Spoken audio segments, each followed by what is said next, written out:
So guys, welcome back to the own channel Books Review. So in this video, we'll be discussing about the most important topics of physics and this is a part 2 video. Part 1 में हमने chapter 3 machines तक discuss कर लिया था. सो आज के इस video में हम लोग चैप्टर 4 से रिज्यूम करने वाले हैं और कंप्लीट करने वाले हैं पूरा आपका जो सिलेबस है. So chapter 4 is refraction of light at plane surfaces और इस चैप्टर से काफ़ी सारे क्वेश्चंस आते हैं और ये काफ़ी ज़्यादा इंपॉर्टेंट चैप्टर है. इसमें मेनली जो आपसे क्वेश्चन पूछे जाते हैं वो आपसे रिफ्रैक्शन के पूछे जाते हैं कि डेंसर से रेयरर में गए, रेयरर से डेंसर में गए. सो इस तरीके के ग्राफ काफ़ी आते हैं कि किसकी साइड वो ज़्यादा डिफ्लेक्टेड होगा and away from the normal या बेंड्स टुवर्ड्स द नॉर्मल. इस तरीके के टर्म यूज करके वो आपसे पूछते हैं, तो आपको इस तरीके से अच्छी तरीके से पढ़ के जाना है. इससे ज़्यादा डेफिनेशंस नहीं आती, लेकिन आपसे इसमें ज़्यादातर वैसे ही पूछते हैं. चूज करेक्ट ऑप्शन आपके होने वाले एमसीक्यूज, तो उसमें आपसे काफी बार पूछ लेंगे कि बैंड हो रहा है नॉर्मल की तरफ या अवे हो रहा है नॉर्मल की तरफ, तो कौन से मीडियम से कौन से मीडियम में जा रही है. स्पीड के बारे में भी आपको ध्यान रखना है कि रेयर से डेंसर जाने में स्पीड में क्या चेंज आएगा एंड डेंसर से रेयर आने में. ये छोटी छोटी चीजें आपको काफी ज्यादा हेल्प करेंगी और इन चीजों को आपको याद भी नहीं करना पड़ता. आप समझ के अगर करोगे तो आपको कुछ भी याद नहीं करना पड़ेगा. Physics is all about understanding. Then laws of refraction में आपको जो स्नेल्स लॉ रहती है, ये जो आपका सेकंड पॉइंट है, the ratio of sine of the angle of incidence I to the sine of the angle of refraction R is constant for the pair of given media mathematically. So इसी को हम लोग Snell's law कहते हैं. ये आपकी book में नहीं लिखा है स्नेल्स लॉ, लेकिन इसको स्नेल्स लॉ कहते हैं. And sine i upon sine r constant होता है mu 1 in the medium of 2.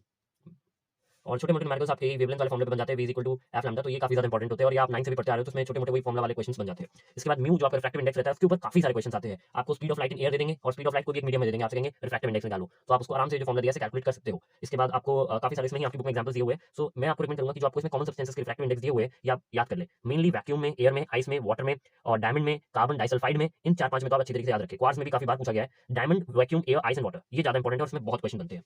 उसके बाद आपको यहाँ पे रिलेशंस काफी सारे दिए हुए हैं, तो रिलेशंस को तो छोड़ना नहीं है. रिलेशन से काफी ज्यादा इंपॉर्टेंट क्वेश्चन बन जाते हैं. Just like इसमें दिया हुआ है refractive index of second medium with respect to one medium is equal to v1 by v2 is equal to speed of light divide by v2 upon c speed of light divide by v1 is equal to mu2 upon mu1. ये mainly ऊपर वाले फॉर्मूले से ही आया है, लेकिन इसमें थोड़ा सा आपको डिफिकल्ट लग रहा होगा देखने में, लेकिन ऐसा नहीं होता. तो आप लोग इस फॉर्मूले को अच्छी तरीके से याद रख लो कि refractive index of medium 2 with respect to 1 is equal to refractive index of second medium upon refractive index of first medium. ये काफी इंपॉर्टेंट आता है. इसके क्वेश्चंस काफी ज्यादा आपको मिल जाएंगे. एंड वीडियो में आगे बढ़ने से पहले मैं आपको बताना चाहूंगा कि अब आपका सिर्फ 1 महीने से भी कम टाइम बचा आपके एग्जाम स्टार्ट होने में, तो अब आपको एक सैंपल पेपर की प्रैक्टिस तो करनी ही पड़ेगी. अगर आपने शुरू में नहीं करी तो अभी भी काफी टाइम है, आप आराम से सैंपल पेपर की प्रैक्टिस कर सकते हैं और आप एग्जाम के चलते भी आप प्रैक्टिस कर सकते हैं. आपके एग्जाम में काफी दिन का आपको गैप भी मिल रहा है, तो आप उसमें लास्ट डे को सैंपल पेपर प्रैक्टिस के लिए रख सकते हैं, जिससे आपको एक एग्जाम के पैटर्न की फीलिंग मिल जाए और पता चल जाए किस तरीके से क्वेश्चन आते हैं, किस तरीके से आपको अटेम्प्ट करना है, क्या पहले एमसीक्यू करने चाहिए, क्या बाद में करने चाहिए, वो आपको कोई और नहीं बताएगा. आप जब खुद पेपर अटेम्प्ट कर रहे होगे तब आपको पता चलेगा कि आप किसमें कंफर्टेबल हो. क्या आप लोग रीडिंग टाइम में एमसीक्यू अटेम्प्ट कर पाते हो या आप नहीं कर पाते रीडिंग टाइम में एमसीक्यू अटेम्प्ट. तो आप लोग ओसवाल गुरुकुल की ये सैंपल पेपर की बुक परचेस कर सकते हो. मार्केट में आपको काफी सारे सैंपल पेपर की बुक मिल जाएगी, लेकिन ये क्यों बेस्ट है वो भी मैं आपको बताता हूँ और मैं काफी सारे वीडियोस में बता चुका हूँ. मेनली इनके में आंसर्स विद एक्सप्लेनेशन है. आपको कोई भी ऐसी बुक नहीं मिलती जिसमें एक्सप्लेनेशन के साथ आंसर्स दिए हो, टारगेट ओरिएंटेड क्वेश्चंस दिए हो. तो ये चीज़ इसमें आपको मिल जाती है. प्लस इसमें आपको डाउटनट का भी सपोर्ट मिल जाता है, जो कि आपको किसी भी बुक में नहीं मिलता. और इसके अंदर limited number of sample papers ही है, ना कि सब और बुकों की तरह कि 10-10, 12-12 सैम्पल पेपर दे देते हैं. सो अब उसकी रिक्वायरमेंट नहीं है. अब आपको रिवीजन करना है सैम्पल पेपर के साथ, और एग्जाम से पहले अगर आप सैम्पल पेपर करोगे तो 2 या 3 ही करोगे, उससे ज़्यादा तो करोगे नहीं. तो इसमें आपको टारगेट ओरिएंटेड सैम्पल पेपर्स दिए हुए हैं. क्यूआर कोड दिया हुआ है आपको. जो अनसॉल्व्ड सैम्पल पेपर्स होते हैं उसके आंसर्स के लिए सिर्फ एक सैम्पल पेपर होता है जिसमें आपको आंसर्स नहीं दिए होते. तो डेफिनेटली आप लोग इसको कंसिडर कर सकते हो, क्योंकि इसमें आपको सब कुछ मिल रहा है जो चाहिए, और क्या ही लोगे आप लोग. सो इस बुक की लिंक मैं डिस्क्रिप्शन में दे रहा हूँ, आप लोग वहाँ से परचेज कर सकते हो और इसमें भी काफ़ी अच्छा ऑफ भी मिल रहा है आपको. सो डेफिनेटली आप इसको एक बार चेक कर सकते हो. हम आगे बढ़ते हैं अपने वीडियो में. इसके बाद हम लोग इंपॉर्टेंट टॉपिक्स में बात करें तो इसमें आपको factors affecting the refractive index of a medium, इस पे काफ़ी सारे क्वेश्चंस आते हैं, specially nature of the medium पे. ठीक है, नेचर ऑफ द मीडियम पे काफ़ी सारे क्वेश्चन आते हैं. जैसे इसमें दिया less the speed of light in a medium as compare to that in the air, more is the refractive index. तो आप पे डायरेक्ट क्वेश्चन पूछे जाएंगे. अगर आपको ये चीज़ पता होगी तो आपको ज़्यादा टाइम नहीं लगेगा आंसर निकालने में, आप डायरेक्ट उस चीज़ को कर सकते हो. छोटे मोटे इसमें आपको यही डेरिवेशन दिए हुए, तो आप लोग इसको भी कर लेना. फिर experimental verification of laws of refraction, determination of refractive index of glass, इसके क्वेश्चंस काफ़ी आते हैं. अभी सेमेस्टर 1 और सेमेस्टर 2 का पिछले साल पेपर हुआ था, तो सेमेस्टर 1 में ये चैप्टर आया था, तो उसमें भी काफ़ी अच्छे अच्छे क्वेश्चंस इसके ऊपर ही पूछे गए थे, बेंडिंग के ऊपर मेनली, कि कितना बेंड करेगा. तो इसके काफ़ी इंपॉर्टेंट क्वेश्चन बनते हैं. ये एक्सपेरिमेंटल वेरिफिकेशन है, आपके स्कूल में लैब्स में कराया गया होगा. नहीं भी कराया गया तो काफ़ी सिंपल टॉपिक है, आप यूट्यूब पे सर्च कर लेना, आपको इसके ऊपर काफ़ी सारे वीडियोस मिल जाएंगे. एक्सपेरिमेंटल वेरिफिकेशन के ऊपर आपको पता लग जाएगा कि क्या होता है, इसकी क्या रीज़न है ये सब होने का, वो आप पीछे पढ़ चुके हो. इसके बाद जो आपका रेक्टेंगुलर ग्लास ब्लॉक रहता है, ये वही है जो आपको दिखाया था उसमें पीछे. लेटरल डिस्प्लेसमेंट काफ़ी बार आता है कि ये जो एरिया रहता है एक्स वाला, ये लेटरल डिस्प्लेसमेंट होता है. तो इसके ऊपर भी काफ़ी सारे क्वेश्चंस आते हैं कि जो डिस्टेंस है ये क्या चीज़ है, तो ये लेटरल डिस्प्लेसमेंट होता है. इसके बाद multiple images of thick plane glass plate और थिक मिरर, ये इतना इंपॉर्टेंट नहीं है, ना ही इसके ज़्यादा क्वेश्चन आते हैं एग्जाम में. इसके बाद हम आगे बढ़ते हैं. Refraction of light through a prism, बहुत इंपॉर्टेंट है, काफ़ी सारे क्वेश्चंस आते हैं। आप इसको अच्छी तरीके से रीडिंग करना है, ज़्यादा बड़ा टॉपिक नहीं है लेकिन काफ़ी इंपॉर्टेंट टॉपिक है। इसके ऊपर क्वेश्चंस आपके इस तरीके से आते हैं कि पैरेलल रहेगी बेस से या नहीं रहेगी, मेनली इस तरीके के क्वेश्चंस आते हैं। आपको डायग्रामेटिक स्ट्रक्चर बनाने को वो नहीं देंगे, आपके में पहले से ही बना होगा। Towards the base, away from the base, इस तरीके के क्वेश्चंस काफ़ी ज़्यादा पूछे जाते हैं। और जो इसमें ये दिया हुआ है डेल मिनिमम 2i माइनस ए, इसका क्वेश्चन काफ़ी ज़्यादा आता है। ये मिनिमम डेविएशन का केस होता है। In the position of minimum deviation that is delta is equal to delta minimum, i1 is equal to i2 is equal to I. So इसमें काफ़ी ज़्यादा क्वेश्चंस आते हैं, तो आपको डेविएशन वाला तो अच्छी तरीके से कर लेना है। आपको बुक में भले ही इसके क्वेश्चंस नहीं मिलेंगे, लेकिन इसके अबाउट 2007 या 2008 में काफ़ी सारे क्वेश्चंस पूछे गए हैं। इसके बाद simple applications of refraction of light, apparent depth वगैरह आपको निकालने को दे देते हैं कि ऊपर से देख रहे हैं पानी के अंदर तो इतना दिख रहा है, नीचे से दिख रहा है ऊपर इतना दिख रहा है, तो क्या आएगा, वो छोटे मोटे न्यूमेरिकल्स रहते हैं। सो आप लोग इसको कर लेना। ये आपके नंबर, छोटे मोटे जो नंबर्स होते हैं 3-4 नंबर, वो आपको अच्छे खासे इससे मिल जाएंगे, और ये नंबर टेकिंग अप्रोचेस होते हैं, तो आप इन छोटी छोटी चीज़ों को कर सकते हैं। Some consequences of refraction of light, तो ये आपको पूछ लेते हैं गिव रीजन में, तो आप लोग इसका आंसर दे सकते हो गिव रीजन से, अगर आप इसको पढ़ के जाते हो। सिर्फ एक रीडिंग की ज़रूरत है, इसको याद करने की कोई ज़रूरत नहीं है। अगर आप एक बार समझ गए तो फिर आपको बार बार इसको याद करने की ज़रूरत भी नहीं पड़ेगी। After it, critical angle in total internal reflection बहुत ज़्यादा इंपॉर्टेंट है, बहुत ही ज़्यादा। ये मेरे हिसाब से पूरा रिफ्रैक्शन में सबसे सेकंड मोस्ट इंपॉर्टेंट टॉपिक है आफ्टर रिफ्रैक्टिव इंडेक्स। तो इस पर काफ़ी सारे क्वेश्चंस बनते हैं, सो इसको तो पूरा अच्छी तरीके से पढ़ना है, ये बिल्कुल भी छोड़ना नहीं है। स्पेशली जो आपको ये जो केसेस दिए हुए हैं, इसको बना बना के ट्राई करना है। ये आपको डायरेक्ट बनाने को आते हैं, प्लस आपको बहुत अच्छी तरीके से करना है। क्रिटिकल एंगल तो बिल्कुल अच्छी तरीके से आ जाना चाहिए। इसके बाद हम आगे बढ़ते हैं, रिफ्रैक्शन थ्रू अ लेंस।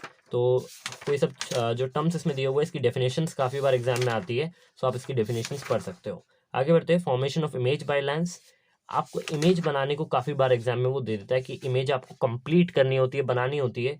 सो आप लोग ये तो आराम से कर लोगे, इसको अच्छी तरीके से पढ़ के जाना पड़ेगा, और इसकी प्रैक्टिस भी अच्छी खासी होनी चाहिए, तभी आप ये चीज़ कर पाओगे। काफ़ी सारे क्वेश्चन आते हैं।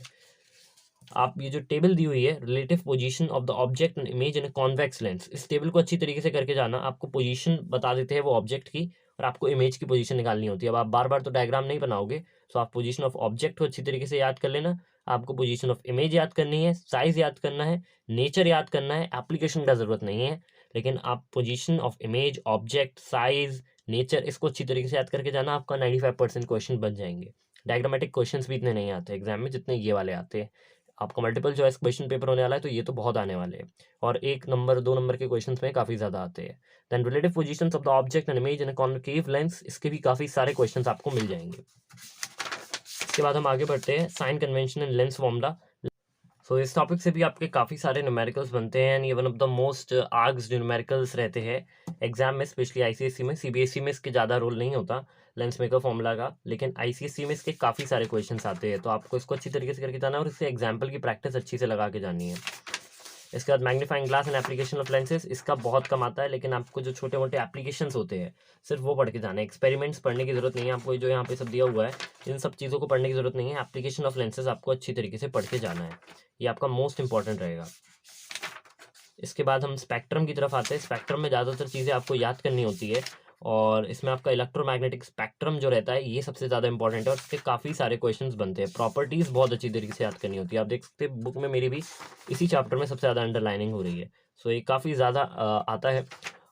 प्रॉपर्टीज मेनली आपको इसकी याद करके जानी है, प्रॉपर्टीज एग्जाम में बहुत ज़्यादा पूछी जाती है। देन डिस्टिंक्शन अच्छी तरीके से आना चाहिए, 3-4 डिफरेंट डिस्टिंक्शन वो पूछ लेते हैं। अल्ट्रावायलेंट, विजिबल और इंफ्रारेड में तीनों में पूछ लेते हैं, कभी कभी में सिर्फ 2 में पूछते हैं कि अल्ट्रावायलेंट रेडिएशन और इंफ्रारेड में बताओ। विजिबल को ज़्यादा वो टच नहीं करते हैं, तो आपको प्रॉपर्टीज अच्छी तरीके से आनी है। Then scattering of light and its application आपके सिलेबस में नहीं है, तो इसको करने की जरूरत नहीं है।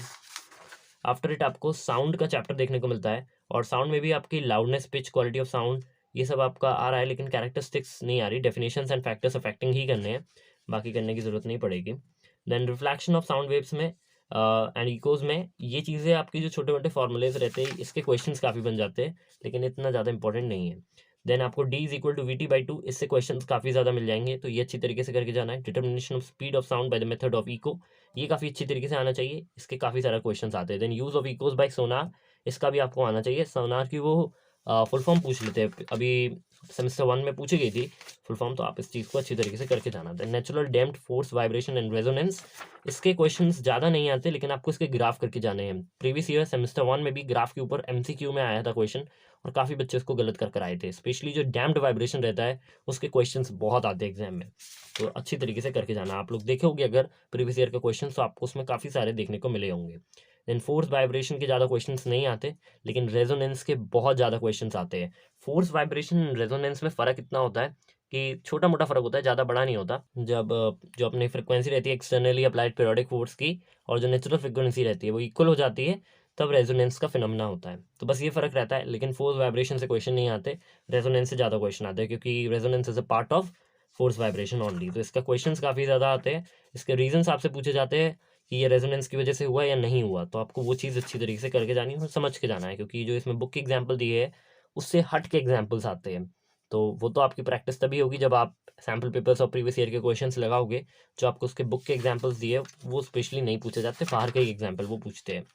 Then characteristics of sound in the subjective objective nature, तो इसमें डेफिनेशंस एंड फैक्टर्स आने वाले, तो आप लोग को तो ये याद करके जाने पड़ेंगे, और कोई इसमें ऑप्शन नहीं है। देन करंट इलेक्ट्रिसिटी, तो करंट इलेक्ट्रिसिटी में मैं आपको इंपॉर्टेंट टॉपिक बता देता हूँ। ये सब तो आपका टर्म्स है जो कि इतने इंपॉर्टेंट नहीं होते, एग्जाम में डायरेक्ट डेफिनेशन पूछता है, तो उन चीज़ों पे हम फोकस नहीं करते, हम जो मोस्ट इंपॉर्टेंट टॉपिक्स है सिर्फ उसी पे फोकस करते हैं।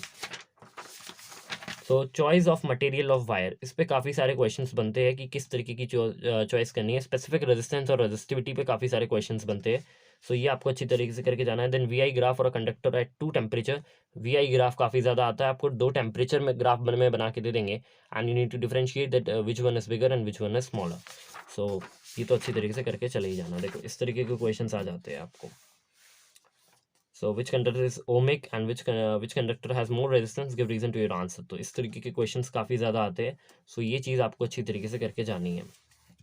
देन जैसा मैंने आपको VT ग्राफ में बताया था, आपको ये सब करना होता है। नॉन ओमिक और ओमिक कंडक्टर्स में काफ़ी ज़्यादा क्वेश्चंस आते हैं, तो वो जब आप चैप्टर पढ़ोगे तब आपको अच्छी तरीके से वो क्वेश्चंस आ जाएंगे। Then electromotive force, terminal voltage and internal resistance of a cell and combination of resistors, तो इसमें मैं आपको कहूँगा कि आप इसकी जो थ्योरी है वो बहुत ज़्यादा अच्छी तो नहीं है, थोड़ी बहुत थ्योरी इसमें है, लेकिन आपको समझ में तभी आएगी जब आप इसके क्वेश्चंस करोगे। तो जो आपको बुक में एग्जाम्पल्स दिए हुए, इसके एग्जाम्पल्स काफ़ी अच्छे एग्जाम्पल्स दिए हैं, ये one of the best examples है कौन सा की जो बुक रहती है फिजिक्स की। तो ये एग्जाम्पल्स आप काफ़ी अच्छी तरीके से कर सकते हैं, and you have a advantage कि ये जो टॉपिक होता है आपका, ये CBSE में क्लास 10th में नहीं होता, ना ही 11th में होता है, ये आपको सीधे क्लास 12th में देखने को मिलता है, और काफ़ी बच्चे इस टॉपिक में फंसते हैं। सो अगर आप इसको अच्छी तरीके से कर लेते हो तो आपको क्लास 12th में काफ़ी ईजी पड़ेगा। तो इसके काफ़ी सारे क्वेश्चंस आप प्रैक्टिस कर लेना, आपके मेनली जो एग्जाम्पल्स दिए उसके प्रैक्टिस कर लेना, और तब भी अगर आपको समझ में ना आए तो आपको थोड़े बहुत इसमें न्यूमेरिकल्स दिए हुए आप कर लेना, लेकिन इसमें एक्स्ट्रा आपको कोई न्यूमेरिकल्स लगाने की जरूरत नहीं पड़ेगी, क्योंकि इसके क्वेश्चंस 1 या 2 ही आते हैं, उससे ज़्यादा नहीं आते। Then electrical energy and power, इसमें आपको जो power rating of a common electrical appliances रहता है, इस पे क्वेश्चंस काफ़ी सारे देखने को मिल जाते हैं। हाउस होल्ड कंजप्शन पे आपको काफ़ी सारे क्वेश्चंस देखने को मिलते हैं, तो वो अच्छी तरीके से आपको कर लेना है। After it house hold circuits, तो ये चैप्टर थोड़ा सा आपका थ्योरी वाला चैप्टर है, इसमें न्यूमेरिकल्स नहीं आते। ये जो इन्होंने डायग्राम दिया हुआ है, इस डायग्राम पे आपको फोकस करना है, आपको समझना है कहाँ से कहाँ इलेक्ट्रिसिटी जाती है और कितने वोल्टेज से हम उसको कम करते हैं, तो वो चीज़ आपको अच्छी तरीके से समझ में आनी चाहिए। Then power distribution to a house, ये इतना इंपॉर्टेंट नहीं है, लेकिन आपको ये पढ़ना ही पड़ेगा, तभी आपको हाउस वायरिंग के बारे में समझ में आएगा। तो ये डायग्राम आपसे काफ़ी ज़्यादा पहले पूछा जाता था, लेकिन इस बार आपके सिलेबस से हटा दिया गया है। Diagram will not be asked in exam, so आपको डायग्राम को पढ़ने की जरूरत नहीं है, लेकिन आप इसको समझ जाना। पहले ये डायग्राम बहुत आता था, but this time it is remove from the syllabus. Then some essential components of house wiring system, इसके छोटे मोटे क्वेश्चंस आते हैं, ज़्यादा इसके भी क्वेश्चंस नहीं आते, तो आप इसको भी ढंग से कर लेना। देन स्विचेस के बारे में आपको थोड़ा बहुत जानकारी होनी चाहिए। स्विचेस के इतने क्वेश्चंस नहीं आते, आपको डायरेक्ट ही दे देंगे, स्विच ऑन और ऑफ पोजीशन के 2 डायग्राम दे देंगे, आपको बताना होगा कौन सा ऑन है कौन सा। की भी होती है, कभी कभी यहाँ पे की लगा देते हैं कि करंट इज फ्लोइंग और नॉट, तो उसमें बच्चे लिखाते हैं कि करंट इज नॉट फ्लोइंग क्योंकि सर्किट इज क्लोज्ड, लेकिन ऐसा नहीं होता। सर्किट क्लोज का मतलब है जो की या स्विच है वो क्लोज्ड है, मतलब करंट फ्लो हो रहा है, कोई ओपनिंग नहीं है पूरे सर्किट में। तो इस तरीके के क्वेश्चंस आपको प्रैक्टिस करके जाना है, काफ़ी बच्चे इसमें फंसते हैं। एंड डुअल कंट्रोल वगैरह आपके कोर्स में है नहीं।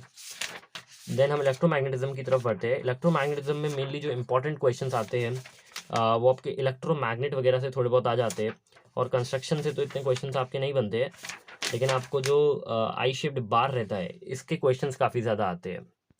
क्लॉकवाइज और एंटी क्लॉकवाइज चीज़ों का आपको ध्यान रखना होता है, बस आप उसी से कर लोगे। आपको डायरेक्शन पूछी जाती है, सो वो डायरेक्शन आपको आनी चाहिए। इसमें जो सेकंड टॉपिक रहता है ये ज़्यादा इंपॉर्टेंट रहता है।